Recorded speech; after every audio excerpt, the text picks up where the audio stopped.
రకంగా తహవీర్ రాణా కూడా తీసుకొచ్చింది, మెహబూబ్ చూసుకొని కూడా తీసుకొస్తున్నది. రేపో ఎల్లుండో మన ఈ ఇతనున్నాడు విజయ్ మాల్యా, ఇలాంటి వాళ్ళని కూడా తీసుకొస్తున్నది. అంటే ఏంటంటే ఇక్కడ రూల్ ఆఫ్ లా స్లోగా ఎస్టాబ్లిష్ అవుతున్నది. అమెరికా, చైనా అన్నిటికంటే కూడా బ్రహ్మాండమైన దేశం ఇది. ఇక్కడ 140 కోట్ల మంది ప్రజలు ఉన్నారు. వాళ్ళు ఆ చట్టానికి బాధ్యులై ఉంటారు. అన్ని రకాల పరిపాలన, బ్రహ్మాండమైనటువంటి పరిపాలన జరుగుతున్నది. ఈ కడుపు మంటతోటి ఎలాగైనా సరే ఈ డీరైల్ చేయాలనే ఉద్దేశంతో న్యాచురల్గా మనకి ఎనిమీస్గా ఉన్న వాళ్ళు ట్రై చేస్తారు. మీరు మనం చేయకూడని తప్పు ఏమిటంటే, మనం చాలామంది చేస్తున్న తప్పు, చేయకూడని తప్పు ఏమిటంటే ఎనిమీ దగ్గర నుంచి, శత్రువు దగ్గర నుంచి మనం సానుభూతిని ఎక్స్పెక్ట్ చేయడం. శత్రువు దగ్గర నుంచి ఎవడైతే సానుభూతి ఎక్స్పెక్ట్ చేస్తాడో వాడంటే పరమ కొజ్జవాడు, లఫంగే ఇంకొకటి ఉండడం నా ఉద్దేశం. Sorry to use these words, కానీ స్పష్టంగా మాట్లాడాల్సినటువంటి బాధ్యత ఉంది కాబట్టి చెప్తున్నా. ఏ వ్యక్తి నేను I'm the only police officer in the history of the country who said law को ठीक करने वालों को हम लाठी बोलते हैं, लॉ को ठीक करने वालों को हम लाठी बोलते हैं. అది చెప్పాను నేను. सिर से सोच कर से कर इसी को सरकार बोलते हैं, సర్వం की कार नहीं है सरकार అన్న చెప్పే వ్యక్తిగా అన్న రెండు బ్రహ్మాండమైన నాడులు ఇచ్చిన నానుడుల్ని ప్రజాస్వామ్యానికి కానుకగా ఇచ్చిన వ్యక్తిగా చెప్తున్నా. అందుకని ఈ రోజున శత్రువుల దగ్గర నుంచి సానుభూతి మనం ఎక్స్పెక్ట్ చేయకూడదండి. చాణక్య నీతిని మాత్రమే మనం దౌత్య నీతిగా పాటించాలి. శత్రువుతోటి ఎప్పుడూ సంజోత ఉండకూడదు. శత్రువు మీద కారుణ్యం చూపి తప్పు చేసినటువంటి పృథ్వీరాజ్ చౌహాన్ చేసిన తప్పును మనం చేయకూడదు. శత్రువు ఒకసారి దొక్కితే సమూలంగా నాశనం చేయాలి. ఈసారి ఈ అవకాశం వచ్చింది మనకి. ఈ అవకాశం మళ్ళీ విడుచుకొని మనం సర్జికల్ స్ట్రైకులు చేస్తాం, అది చేస్తాం, ఇది చేస్తాం చెప్పడం కాదు. మరొకటి, పాలకులకి నేను ఇస్తున్నా ఒక రిటైర్డ్ పోలీస్ ఆఫీసర్గా, అయ్యా ముఖ్యమంత్రులారా, హోంమంత్రులారా, మీకు అందరికి కూడా పాదాభివందనం చేస్తూ నేను ఒక విన్నపం చేస్తున్నానండి. మీరు దయచేసి వినండి. मेरी गुजारिश है आप लोगों से, सभी होम मंत्रियों से, यही है कि आप हमेशा कश्मीर में हमने ये किया, हमने वो किया, ये सब प्रेस कॉन्फ्रेंस करने की जरूरत नहीं है. क्योंकि आज जो 50 लोग से ज्यादा मर रहे हैं यही प्रमाण करते हैं कि आपने अच्छा काम किया. इसीलिए अमरनाथ यात्रा में गए हैं लोग. जब ज्यादा लोग 5,000 लोग थे, इसमें 50 लोग आज उसके ऊपर अटैक हुआ, लेकिन 5,000 से क्या लाख लोग वहां जा रहे हैं. यही आपकी, इसके लिए आपको पब्लिसिटी करने की जरूरत नहीं है. 24 कैरेट गोल्ड की कोई पीआरओ की जरूरत नहीं पड़ती है. आप शत्रु को चेतावनी मत दीजिए, आप खुद का काम खुद करते जाइए, अच्छा काम खुद करते जाइए. తెలుగులో మాట్లాడుకుందాం సార్ మన ఆడియన్స్ కోసం. మీ మంచి పని మీరు చేసుకుంటూ వెళ్ళండి. మీ ఛాతీలు మీరు కొట్టుకోకండి. మీ వెనక జబ్బులు మీరు చొచ్చుకోకండి. మీ జబ్బలు మీరు ఎంత చొచ్చుకుంటే శత్రువుని అంత ఆ రకంగా ముజే మార్ నన్ను attack immediate task before the government of India ఏంటి సార్? భారత ప్రభుత్వం ముందున్న తక్షణ చర్య మీరేమంటారు? సైనిక చర్యకు తప్పదనే భావనలో మీరున్నారా? మనంగా దాడి చేయటం అనే సంప్రదాయం మనకు లేదు కాబట్టి అదే నెహ్రూ గారి సంప్రదాయాన్ని ఇంకా పాటిస్తూ పోవాలా? అంటే కాలంతో పాటు మనం మారమా? అయ్యా, మరొక చిన్న వినపం. వ్యక్తులందరినీ గౌరవిద్దాం. పూర్వ ప్రధానమంత్రులని అందరినీ గౌరవిద్దాం. వ్యక్తులతో సంబంధం లేకుండా ఒక మాట చెప్తాను అనుకున్నానండి. ఈ దేశంలో డాక్ట్రిన్స్ ఉన్నాయి. ఈ దేశంలో ఎలాంటి అటాక్ జరిగితే ఎలాంటి రెస్పాన్స్ ఇవ్వాలని అన్న విషయం చట్ట ప్రణాళికంగా మనం రాసుకున్నటువంటి పత్రాలు ఉన్నాయి మనకి. ఆ పత్రాల ప్రకారంగా ఏం చేయాలో అందరికీ తెలుసు. నేను మీ ద్వారా మరొక విన్నపం ఏంటంటే, అయ్యా రాజకీయ దురంధరులారా, రాజకీయ రోటీలు కాచుకునే వ్యాపారం చేసే వ్యక్తులారా, మీరు మీ వ్యాపారాలు చేసుకోండి. సైనిక చర్యల్లో మీ అంగులిని పెట్టకండి, మీ దూర్చకండి, మీ వేలు దూర్చకండి. అంటే యు మీన్ టు స్ట్రైట్ గా అడుగుతున్నాను సార్, మిలిటరీకి స్వేచ్ఛ ఇవ్వాలి ఇలాంటి సందర్భాల్లో రాజకీయ జోక్యం లేకుండా, అదేనా మీరు చెప్పాలనుకుంటున్నది? మిలిటరీకి స్వేచ్ఛ ఇవ్వాలని నేను చెప్పట్లేదంటే మిలిటరీ స్వేచ్ఛ తీసుకోవాలని చెప్తున్నా. అదే చెప్తున్నా నేను. మిలిటరీయే స్వేచ్ఛ తీసుకోవాలి. Military has to take a call. లేదు నేను చెప్తున్నా మీకు.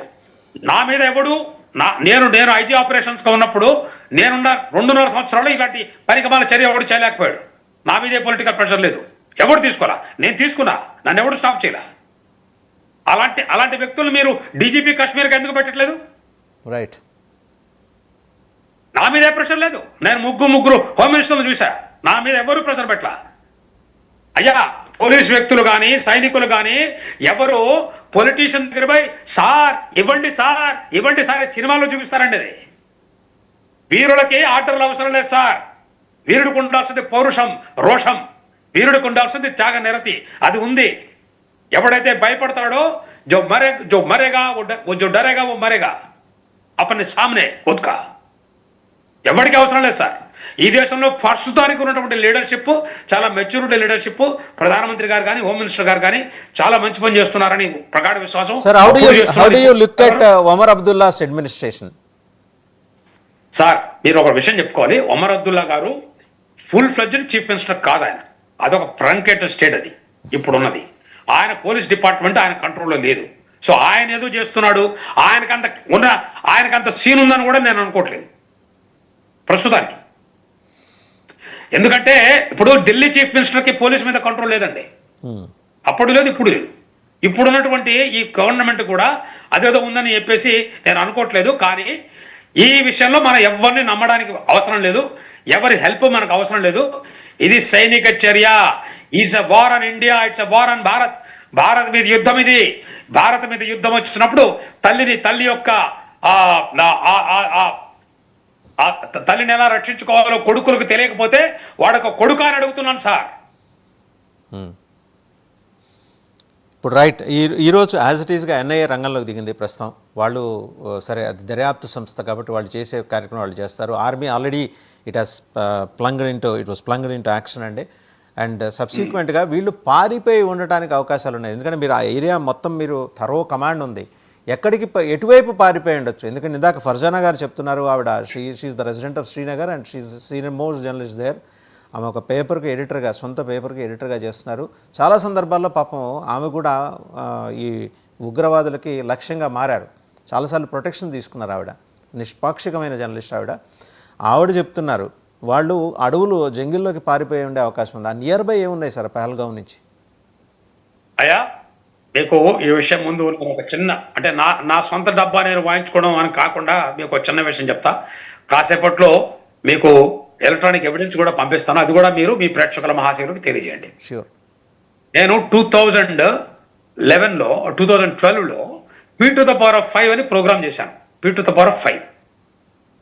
P⁵ అంటే patrolling without petrol for peace from Pantha Chowk to Pahalgam. పంథా చౌక్ అనేది నా హెడ్ క్వార్టర్స్, శ్రీనగర్లో ఉంటుంది. అది ఐజీ ఆపరేషన్స్ హెడ్ క్వార్టర్స్. అది పెహల్గాం అనేది ఇప్పుడు మీరు జరిగిన అటాక్ జరిగిన ప్లేస్. అది పెట్రోలింగ్ వితౌట్ పెట్రోల్ అంటే, పెట్రోలింగ్ అంటే గస్తీ, వితౌట్ పెట్రోల్ అంటే వెహికల్స్ లేకుండా foot patrol, cycle patrol for peace. Peace అంటే సెక్యూరిటీ. పీస్ అంటే అమన్ చేయన్ కాదు, గంగా యమున భాయ్ కాదు, గంగా యమున భాయ్ కాదు, అది కాదు పీస్ అంటే. పీస్ అంటే PIEC కాకుండా కాపాడుకోవడం. PEC అంటే PIEC, పీసు కాకుండా ఉండడం పీస్. అది చెప్తున్నా, కంట్లో వేలు పెట్టి మరీ చెప్తున్నా వీళ్ళందరూ కూడా. అది అందుకని అయ్యా, ఇంకోటి, ఎవడైనా సురక్ష అనేది అవతల వాడి దగ్గరికి పోయి భిక్షం ఎత్తుకుంటే రాదండి సురక్ష. చాణక్యుడు తెలుసుకోండి సార్, అర్థశాస్త్రం చదవండి. వాడి దగ్గర పోయి కాళ్ళు పట్టుకుంటే మీకు రాదండి, రాదు. ఎన్నోసార్లు డాక్టర్ రమేష్ గారు, నేను అడిగేది ఏంటంటే వాళ్ళు ఇమీడియట్గా ఫ్లీ అయిన ప్రాంతం ఎటువైపు ఉంది? జంగిల్. అదే దాన్ని చెప్పడానికే వస్తున్నాను. దిల్సుఖ్ నగర్ లో ఒకే చోట 3 సార్లు బ్లాస్ట్ చేసిన శక్తులవి. వాటి దగ్గర పోయి ఇంకొకటి మీరు అడిగినటువంటి జియోగ్రఫికల్ డీటెయిల్స్ ఇస్తున్నా. ఇప్పుడు ఈ పెహల్గాం అనేది అనంతనాగ్ జిల్లాలో ఒక సుదూరమైన ప్రాంతం. ఇది అక్కడ పాపులేషన్ డెన్సిటీ చాలా తక్కువ. అక్కడ ఉండే వాళ్ళందరూ కూడా బకర్వాల్స్ అండ్ గుజ్జర్స్. వాళ్ళకినో టెర్రరిస్టులతోటి పెద్దగా సంబంధం ఉండదు. అక్కడ సెల్స్ వస్తాయి. ఇప్పుడు వీళ్ళు వచ్చిన వాళ్ళలో ఈ లీడర్షిప్ ఇచ్చిన వాళ్ళందరూ కూడా పాకిస్తానీసే. వీళ్ళలో లోకల్ కాశ్మీరీస్ చాలా తక్కువ మంది ఉంటారు నా ఉద్దేశంలో. రెండోది, వీళ్ళు కూడా అందరూ కూడా ఈ జవహర్ టనల్ అని ఉంది ఒకటి బార్డర్. ఇది సౌత్ కాశ్మీర్ ఏరియా అండి. పెహల్గాం అనేది సౌత్ కాశ్మీర్ ఏరియా. మీకు LOC అనేది నార్త్ కాశ్మీర్, బారాముల్లా సైడ్. ఇక్కడి నుంచి అక్కడికి దాదాపు 120 కిలోమీటర్ల దూరం ఉంటుందండి. 120 కిలోమీటర్లు. అక్కడ ఆ మధ్యలో అడుగున దాదాపు ఒక 200 ఆర్మీ క్యాంపులు ఉన్నాయి ఇక్కడి నుంచి అక్కడికి పోవడానికి. ఇంపాసిబుల్. సో వాళ్ళు దేశంలోనే, కాశ్మీర్లోనే ఉండి ఉంటారా వాళ్ళు?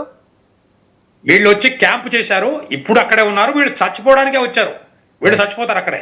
ఇంకోటి చెప్తున్నా మీకు, ఇలా పంపించాడు. ఎందుకంటే నేను దాదాపు 15 ఆపరేషన్స్ని నేను లీడ్ చేశాను. 15 ఆపరేషన్స్ని. నేను రక్తం ఇచ్చాను కాశ్మీర్ కోసం. అందుకని చెప్తున్నా, నాకు తెలుసు ఇక్కడ చచ్చిపోవడానికే వచ్చారు. ఈ వచ్చిన వాళ్ళందరూ కూడా చచ్చిపోతారు ఈ రోజు కాకపోతే రేపు. దాంట్లో ఏం అనుమానం లేదు. వీళ్ళు ఎక్కడికి పారిపోరు. వీళ్ళని ఇక్కడో అక్కడో పట్టుకొని చంపడం జరుగుతుంది. అదే దాంతో అనుమానం లేదు. కాకపోతే నేను చెప్పేది ఏంటంటే, ఈ సంఖ్య అనేది ఈ రోజున 15 మందినో 20 మందినో, వాళ్ళు 50 మందిని చంపారని మనం 15 మంది టెర్రరిస్ట్ని ఇది చేసుకుంటాం. మళ్ళీ కొంతకాలం ఇది ఉంటుంది, మళ్ళీ ఇది చేస్తారు, మళ్ళీ మనం ఇది చేసుకుంటాం. అది కాదండి. దీనికి ఒకటే ఒక సమాధానం ఉంది. ఆ సమాధానం ఏమిటంటే, ఈ టెర్రరిస్ట్ వైలెన్స్ వల్లటువంటి బాధాగ్రస్తులైనటువంటి అమెరికా, రష్యా, అలాగే Israel, Bharat, Germany, England, France ఇలాంటి దేశాలన్నీ కూడా యాంటీ టెర్రరిస్ట్ స్క్వాడ్స్ని పెట్టి ఎక్కడైతే టెర్రరిస్ట్ ట్రైనింగ్ జరుగుతున్నాయో అక్కడ మొత్తాన్ని కూలంకుషంగా సర్వనాశనం చేసి, టెర్రర్ అని మాట వినపడితేనే అసలు వాటి నామనిషాలు లేకుండా చేయడమే. దీనికి సపరేట్గా యాక్ట్ పాస్ చేయాలి. మన భారతీయ న్యాయ సంహిత లాంటి యాక్ట్స్ ద్వారా ఇలాంటి నరరూప రాక్షసుల్ని మనం వీళ్ళని డీల్ చేయడం సంభవం కాదు. కాబట్టి వీళ్ళు ఏ భాషనైతే అర్థం చేసుకుంటారో ఆ భాషలోనే మాట్లాడాలి సార్. సార్, ఫైనల్గా ఒక విషయం చెప్పండి. దాదాపు సుదీర్ఘంగా ఒక గంట పాటు మీరు చాలా విషయాలు షేర్ చేశారు. సైనిక చర్య అనివార్యంగా కనిపిస్తోంది అనేది చాలామంది ప్రజల అభిప్రాయం. సోషల్ మీడియాలో ఇప్పటికే మొదలైంది. మనం కంటికి కన్ను, పంటికి పన్ను తీయాల్సిందే. ఈ దశలో మరి భారత ప్రభుత్వం ఎలాంటి నిర్ణయం తీసుకునే అవకాశం ఉందని మీరు అనుకుంటున్నారు?